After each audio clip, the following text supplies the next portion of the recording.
Hello, welcome back to the Desk Corner. Welcome to a new video. In today's video, we're going through my watercolor journey, I guess you could say, of the past year or so. Now, if you guys have been around on my channel for long enough, you may have seen my unboxing of these Sennelier watercolors. Let's see what they look like today, about a year and a couple months later. They are messy.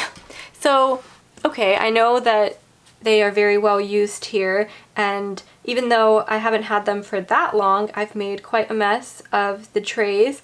But here's my excuse. I do like to use up as much color as I can rather than cleaning the palettes. So even though I have colors from my more recent paintings here, I try to save them in case I want to use up the colors in later paintings and therefore not waste paint. And also my paints are quite messy too because I do a lot of mixing. Some of you might disapprove of how my palette looks today. That's okay, maybe I'll clean it up at some point. Again, I don't like to waste paint, so I don't really like to wipe it clean unless I have to.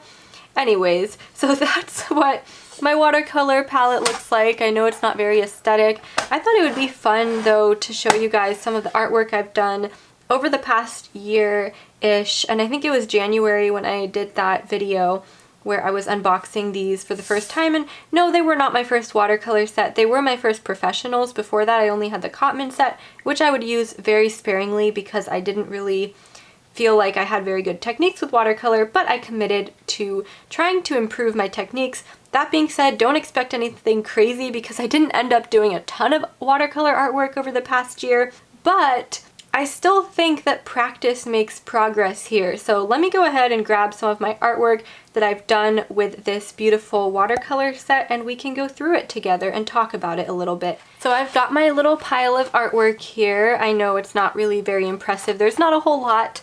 But bear with me. So I've got my first piece here. This one I did not too long after I got the watercolor set, and I was following a tutorial on YouTube. These are very common types of tutorials like Misty Forest and things like that. I like how this one turned out. This part at the bottom was a little cartoon-like, but besides that I thought this was fun, and I love to do silhouette painting so much, so I kind of count this as a silhouette painting even though it's more like a Misty Forest background. Again, I can't really give myself too much credit for this one because I was following a tutorial. So then I decided to try an artwork without following a tutorial, and I ended up with this seal. Now this one, on the contrast, I didn't know if I liked it very much. It looks okay now. That's because I fixed it up with fine liners and gel pen. And for those of you artists watching who like to use fine liners and gel pen, you know that it can fix any mess of an artwork and make it look somewhat decent. Before I added the fine liners and gel pen, this was not so great to look at, and I didn't like how the background turned out because I was trying to do like a splash effect. I ended up fixing it, I think with some gouache also, to create some of those spots on the seal, so it turned out better than expected just because of the fine liner and the gel pen. But my big goal with watercolor was to get to the point where I could paint and not always have to use gouache, fine liner, and gel pen to fix my mistakes. I mean, of course you can always use them for small details, but I was kind of just using them to make the artwork look good because honestly, in my opinion, it didn't look good before that. I don't think it looks too bad now that I'm looking back on it though. So there's my little seal. By the way, these are all from 2021 when I got the watercolor set, which was at the beginning of the year. Next we have this great white shark. I actually like this one. I wanted to experiment more with creating smaller details with watercolor and not such loose paintings. I like doing loose paintings, but this one I wanted to try and really define it. The only part about this I didn't like was the background. I was trying to do kind of like a fun effect that I didn't really have the skills to do at the time. I probably still don't think I could pull it off, so I didn't end up liking the background too much. I was trying to make the shark make like a splash, but I do like how the shark turned out overall, and I had fun experimenting, getting those crisper details with my paintbrush and learning how to use my paintbrush a bit more versus like a pencil. So there's that shark. I kind of want to do another shark or something now that we're getting close to summer again. So next we've got this autumn forest that I painted. I don't like this one. It might be my least favorite of the bunch. I don't know why, because I really do like the colors, but I think I just don't like how it turned out overall. Like, I feel like it doesn't have any depth to it. and it's just kind of pretty because of all the bright colors, and that's it. So I wasn't able to get any nice effects in there like how I wanted to. This wasn't even that long ago that I created this one. Some of you guys commented on the video where I showed myself painting this one, or where I was painting a couple other autumn paintings as well, that you guys actually did like this forest. But yeah, like I could see why just looking at it from a glance you can like it, because it's so pretty, lots of colors. But just as far as what I was going for and trying to create more of a realistic forest in a looser style, it didn't really turn out how I wanted it to, but that's okay. So there's that one. I did some autumn leaves too, but I don't know where those ones are. They're on smaller pieces of paper. Next we've got some Christmas ones, and this is where I started to improve a bit. So we've got the Grinch, and I tried a new style here. I was trying to create more of a portrait, and I just used a lot of layers in order to create this look. Because the Sennelier paints are actually quite transparent, so some watercolors I think are a little bit more opaque. The Senneliers are just quite transparent, and you do have to use a lot of layers. Especially for this one, I wanted to make those bright reds kind of pop out but still have that watercolor painterly look. The background I did wet on wet technique and actually succeeded, I think, because I don't normally succeed at the wet on wet technique. This one actually turned out just how I wanted it to. Probably one of my favorite of the bunch here, and I really like this one. It's one of my favorite Grinch drawings that I've done. So let's go ahead and move on. We've also got these penguins from when I hit 5,000 subscribers, I think. Just a very simple painting, nothing crazy. And this one was easy for me, but I didn't put very much effort into the background. Like, I really regret that. I think the penguins look great, and with a nicer background, I think this painting could stand out. So for those of you that are newer to my channel, or maybe haven't seen like a majority of my videos, every time I hit a milestone, I do some kind of penguins artwork. So I did it for 1,000 subscribers and 5,000, and when we get to 10,000, maybe I can make an improvement on this painting and try and create something with a better, a background with more technique. But overall, I think this one was still fun, and you've got to practice, you know, especially with backgrounds. It's one of those things where it's difficult because it's a large space, I think. I can focus in on smaller areas more. I don't have as much issue when I focus in like on one wing or something like that, but then when you give me the whole background I have to figure out, that's when it starts to stress me out a bit. So next we've got another Christmas painting, Krampus. This one was actually quite scary, I think. I really like how it turned out also, just like the Grinch, but this one I purposely made a bit more muted than the Grinch painting. I still wanted the colors to be like more opaque, so I, you know, added a lot of layers, but I wanted to mute the colors so that it had that creepy, snowed out effect, and it's more of a horror artwork. I still think this is one of my favorite Christmas artworks that I've done though, and I really like this style of painting that I figured out while trying to do portraits. This one and the Grinch, and another one I did that I'm not showing you guys because it was a commission, and I've already sold that commission. So I wish I could show you guys that one because it was another example kind of like this or the Grinch in that sort of style. And we're going to move on to 2022 now. So 2022 hasn't been a very productive painting year because I've been more into watercolor pencils. I've actually got a new set recently, the Museum Aquarelles by Caran d'Ache, which I love, and so I have not really been motivated to paint with my brush anymore, like my normal paints, because I've been so excited about my new set. I'm sure that happens to a lot of you guys when you get a new supply. I just kind of like focus in on it. But before I got that set, I worked on a couple of paintings.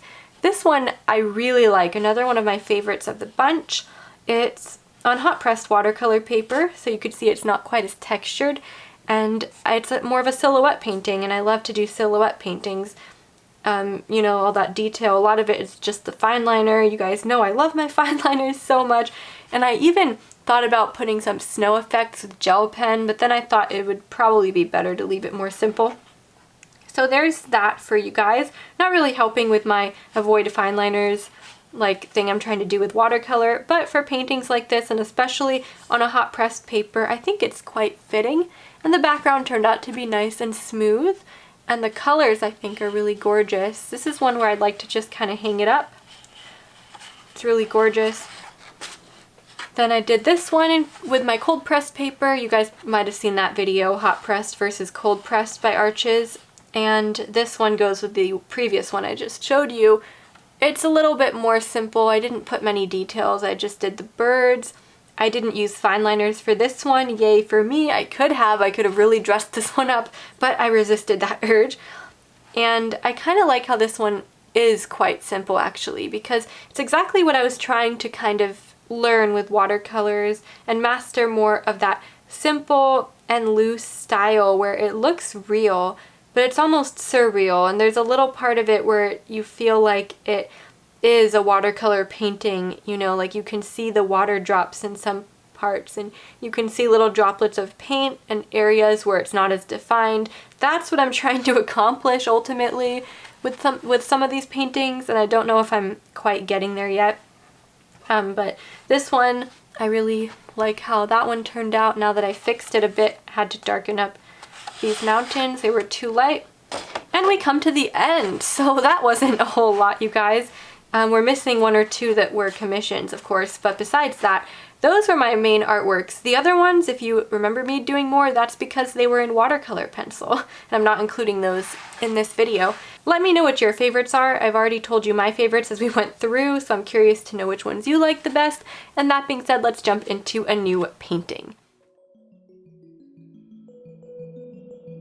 So we are going to be painting this spring landscape, and let me tell you guys, it was kind of complicated to sketch it out because there's actually so much going on. There's a mountain range and some hills, a few mountain ranges and hills in the background, a river coming toward the front with some rocks in it, and then just a whole bunch of like shrubbery, plants, and flowers in the front parts of the painting. And so I was trying to sketch in as much as I could here, like bushes in the background, and then some more detailed flowers and plants up in the front to try and give some illusion of depth here. But as I was sketching this out, I was really thinking to myself, how on earth am I going to make this into a watercolor painting without going insane and losing sight of what I'm doing? That's the challenge of this painting. So the first layer I really liked for the sky, and I really should have left it like that, but I decided to go in later and darken it up, which wasn't the best idea. You'll see me do that. I ended up lifting it at the end though because it was getting too dark. And now you can see I'm working on that river. I started off with it being pretty purple and way too purple. I ended up adding some more blue to balance that out, kind of like neutralize it a bit because it was way too purple, but I wanted that purple undertone there because I really wanted this to be more of like a mystical landscape with some eye-catching things in the painting. Here I go with my indigo, just wanting to darken everything up, but that sky really should have stayed lighter. I regret doing that now. That's okay though. And then, well, this part was kind of just a challenge because it's all of the shrubbery in the background. Oh my gosh, there's just so much. There are so many plants. I wanted there to be a lot of different greens to make this more interesting. I wanted some areas to have detail and others to not look too detailed and look more in the distance. And some areas to be darker and some areas to be lighter, of course. So all that taken into account, this is how I ended up going about that. So what I started to do is after the first layer dried, I went in with less water, more paint, and I added some darker areas, which is something I struggle with watercolor, is getting enough contrast in an artwork or in a painting. And so I went in to do that, and then I went in to do a mountain range in the background. This one was a closer mountain range, not the very furthest one. Oh my gosh, I'm just looking into the sky right now, and it just looks like a stormy day, which was not what I had intended at all. So regret adding that indigo in, but it's okay. I was able to lift some of it off. As I was painting the mountains, I was careful to make sure it looked like the mountains had some snow on various parts of them, and I wanted that to look natural, and the rock formations as well. And you guys can see I'm taking effort to kind of leave some areas white too, like as if those are supposed to be more highlighted areas. I don't want this entire painting to be saturated because it already turned out being quite saturated just because of how much was going on and how many colors were going on in this. But I wanted to make sure I left some areas noticeably lighter and some areas completely white. So the first thing I did to try to fix the sky was go in with another brighter blue. That helped a little bit, but I still felt like it was too intense for this painting. And I wish I just left it lighter so that it wouldn't stand out so much since there's so much going on. And you guys can see I'm touching up a little bit, adding some rocks to the river, which still looks kind of purplish, but up against that mountain range, I guess it looks a lot more blue since those are more like violet colors. My favorite part though of the entire thing was working on these flowers up in the front. Oh my gosh, this part was so much fun. I'm not sure if I succeeded at making them look closer than some of the objects in the back or making them look darker, but I sure had a lot of fun creating this little meadow. I like to call it a little spring meadow in the front here. And I was using some shades of magenta for this. And I don't think the paints that I was using were very light fast. I think they were more like the colors that are the least light fast for these pink flowers, but that's okay. We also have some of these yellow flowers in the front, so you'll see me adding those in too, and I had to be careful with these once we start adding in some of those green plants around them because it's pretty easy to accidentally cover up those flowers, and I did on a couple of occasions, unfortunately.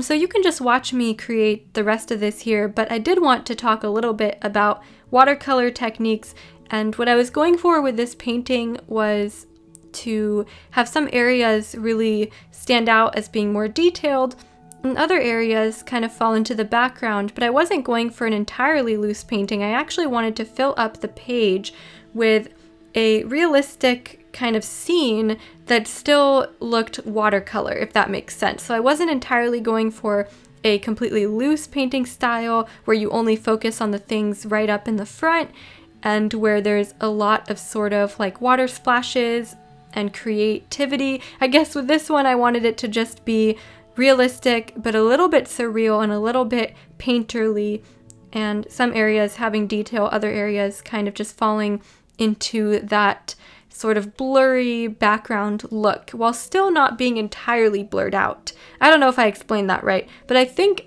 I got what I was going for here.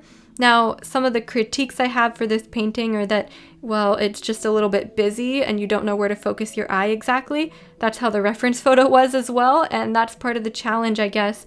But I fixed that a little bit in the end by defining some of those mountain ranges and some other important areas so that there are some areas that have a bit more contrast and look defined. I tried to lighten up the sky a bit, and I tried to add some more detail to some of those flowers up front. And all in all, this is how the painting turned out, and I'm curious to know how you guys like it.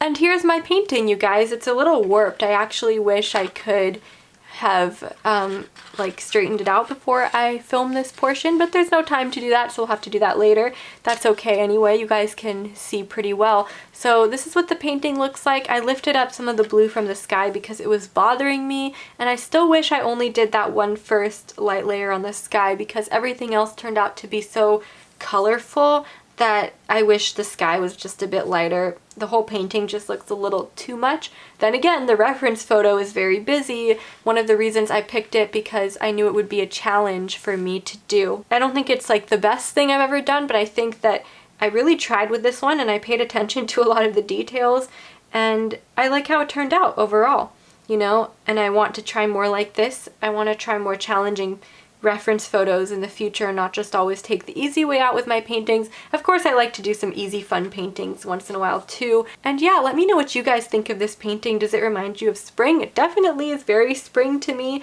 and it feels like a little like mythical or mystical land, fairyland or something, and somewhere you can escape to, which makes me happy and satisfied with my result. Well, that's all for today's video, you guys. I guess it's time that I actually sign this painting now. And I hope that you guys enjoyed watching as much as I enjoyed painting this and creating this video and talking about this journey with you guys.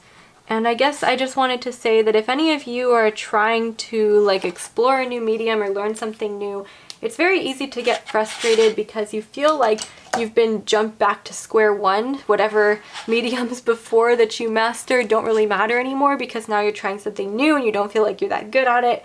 If you've ever felt like that before, let me know in the comments down below. But also, don't be afraid to practice, and even if it's not every artwork and you're incorporating other mediums and stuff and you're just kind of making even just 1 or 2 artworks per month in this new medium, by the end of like a year or 2, you'll be able to see some of the progress you made and it will be a nice feeling of accomplishment. And yeah, so thanks for watching, you guys. This video is getting long at this point. I will see you in the next video, and I'll add this to my collection of watercolor paintings. Bye!